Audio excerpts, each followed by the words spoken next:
I'm Max Dalton, and in this video, I'll show you how to turn off Copilot in Microsoft PowerPoint. Step 1. Click File in the ribbon menu across the top of your Microsoft PowerPoint presentation to open a menu on the left side of your screen.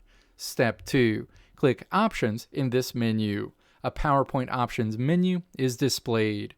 Step 3. Click Copilot in the list of options on the left side of this menu. Step 4.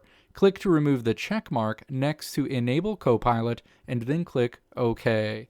You'll need to restart Microsoft PowerPoint for this change to fully take effect. After you restart PowerPoint, Copilot will be fully disabled going forward. You can verify this by looking for the Copilot icon in the home menu at the top of your screen. The Copilot icon should be grayed out. Let me know if this video helped you out in the comments below. If you liked what you saw here, click the video links on the right side of the screen to check out another video. Or click the logo on the left side of the screen to check out my tutorial website at www.maxdalton.how.